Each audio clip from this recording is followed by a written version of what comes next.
Morning, I'm Nick Ritchie with Ritchie's Landscape Management, joined here today with Dean. Today we're going to be doing a little bit of fruit tree pruning. So a little bit about today is going to be more of an informational format, going over some of the equipment, how we prepare that equipment, the actual pruning, and what we're looking out for when it comes to fruit tree pruning. The first tools that we're going to use is the hand pruners. Here we have a pair of Felco number 7s. We also have a Felco pruning saw, flip saw, and a Felco lopper. So each of these tools is going to have a little bit different purpose. Your hand pruners are going to be able to prune branches that are roughly up to a ½ inch in diameter.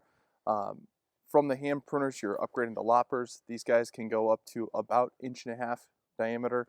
Anything beyond 1.5 inches, we're using a handsaw to take off.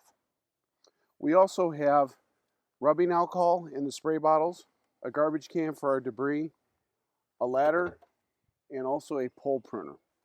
And before we start, what we want to do is we want to spray down all the equipment with rubbing alcohol to make sure we disinfect the tools to prevent any disease.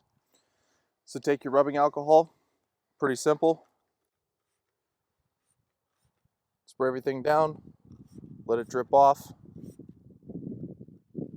and keep moving through all your tools.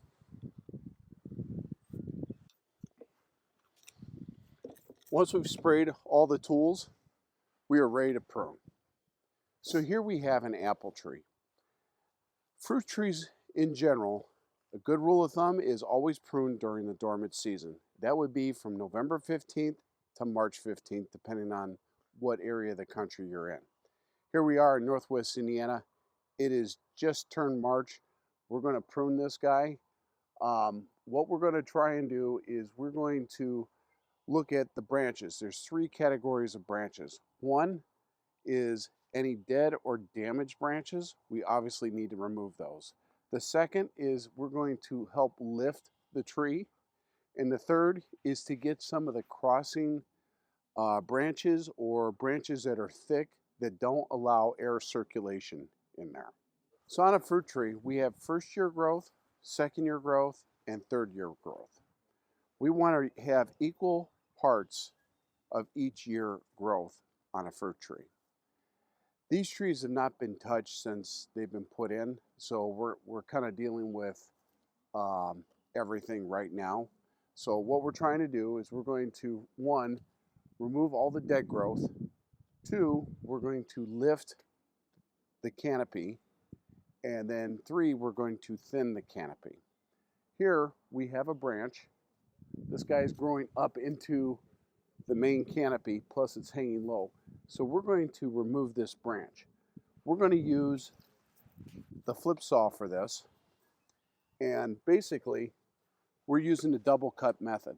Now the double cut method means there's 3 cuts.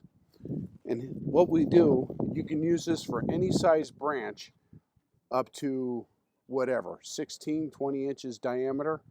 Here I want to demonstrate because you could see how it's horizontal. Our first cut is going to be a couple inches away from the trunk. We're going to go about 1/3 of the way. That's our first cut. The second cut is going to be about 1 inch away from the trunk. And we're actually going to cut all the way down. Now that first cut is going to keep, in case we cut this all the way through, it's going to keep the bark from peeling to the trunk. So we have a clean cut. The third cut is important. This is the most important. It is the flush cut, and we want to get it. This is the branch collar. Here's the trunk. This is the branch collar. You see how the rings are. We're going to cut outside that branch collar as close as we can without cutting the branch collar.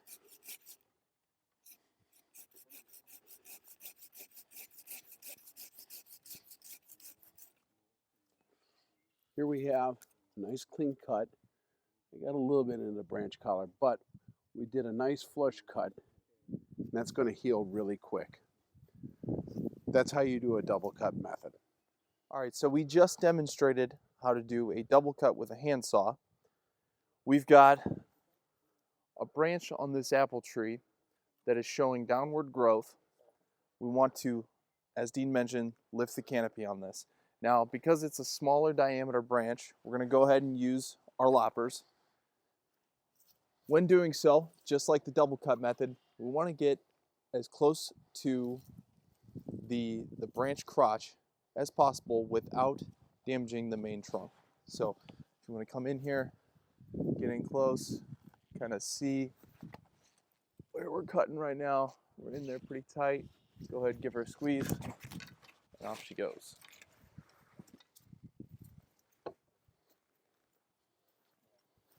So we lifted up the branches. Now comes the tough part. After all the dead's been removed and all the damaged branches are out, we're going to thin the canopy. And what we're looking for are like branches that cross. So like I would remove this guy right here, and that way it gives this a little more room to breathe. I'm going to snap that right now.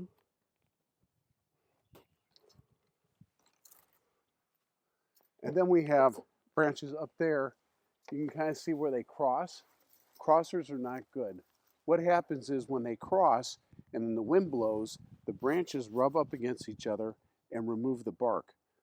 When you remove bark, that leaves the tree open for disease and pests.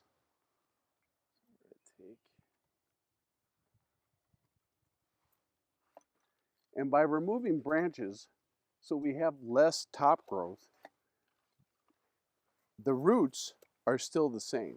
So the uptake of nutrients and minerals and water come up through the tree, and if you have less top growth, it means you're going to have better looking fruit, fuller fruit, and plenty of fruit. So this one is actually a sizable branch, but we're going to cut this down because this is where our first year growth will become the second year growth, and it will produce a lot more come the third year. This is part of staggering. We also have this mess right in here. We're going to kind of clean that up. And you can always do several cuts. Instead of just cutting this whole thing off, I'm going to take a couple branches. You can always cut more off, but you can't put it back on. Exactly. So don't be afraid to do several smaller cuts rather than one large cut.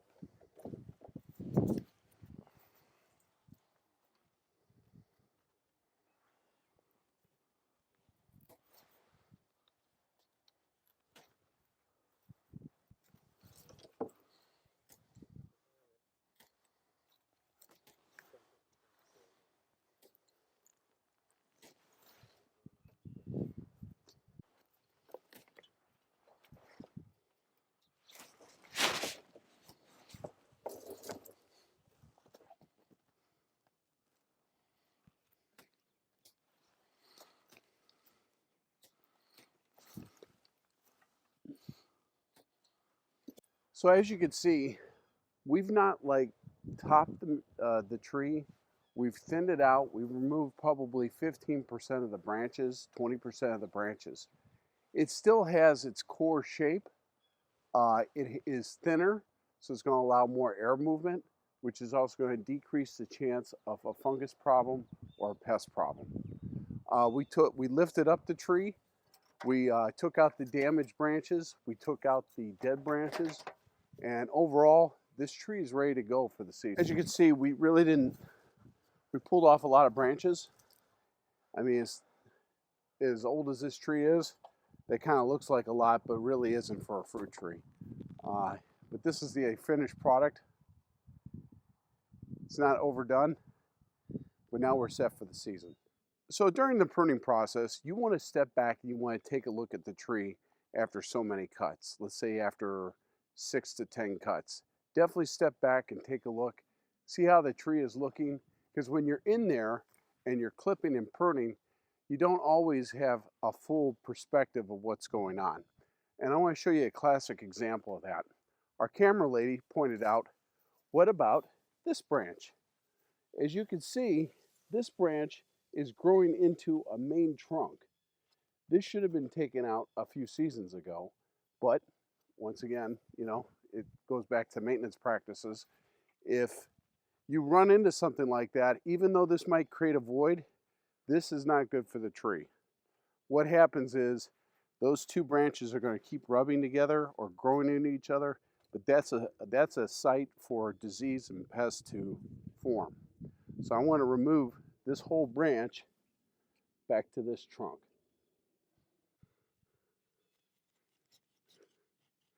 I don't have room to do a double cut.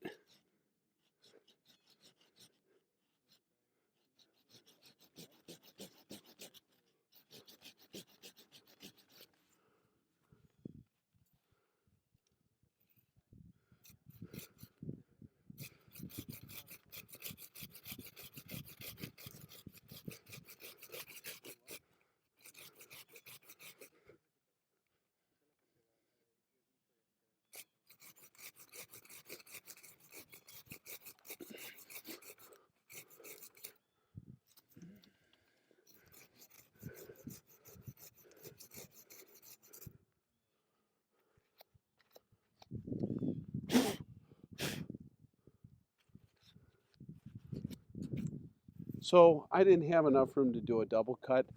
I did clean this up as best I could, but because of the constrained area, this is about as good as I want to get that. But you can see how this branch was contoured to the other branch. And this is damaged. This is not good. It'll eventually grow out of it, but branches like this need to be removed. So in conclusion, before you prune any type of shrubs or trees, but especially fruit trees, you first need to disinfect your tools. And remember, you have the right tools. We have our hand pruners that go up to 1/2 inch branches. We have our loppers that go up to 1.5 inches.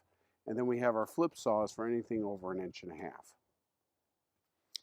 And with fruit trees, what we're aiming for is dormant pruning, and the types of branches that we are looking to take out are damaged, any low-hanging branches where we're lifting the canopy, and then thinning out branches that are crossing, or anything that would further promote air circulation and sunlight. And remember, make a bunch of small cuts versus one large cut, because you can't put it back. Thank you for joining me. I'm Dean Ritchie with Nick. We are Ritchie's Landscape Management.